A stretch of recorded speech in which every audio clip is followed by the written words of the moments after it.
Iniimbestigahan na ng Department of Health ang mga government doctor na umano'y sangkot sa multi-level marketing schemes ng malalaking pharmaceutical company. Ito'y matapos ang kumalat na issue patungkol sa pagre-reseta ng partikular na brand ng gamot kapalit ng magagarbong gamit. Ayon sa DOH, papatawan ng suspensyon o di kaya ay tatanggalan ng lisensya ang sinumang doktor na mapapatunayan sangkot sa iligal na gawaing ito.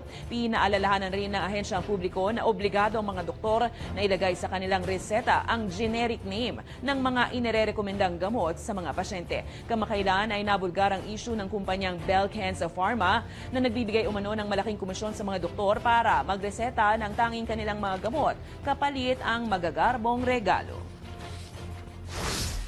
So if this company has given, they have violated the Mexico principle. If they have given them to doctors in the same, that hospital, which is a government hospital, they also have violated the Graft and Corrupt Practices Act for public health officials because they are government doctors. So even if they did it in their private practice, but they did it in a government institution, I can go after these doctors and sue them in the ombudsman.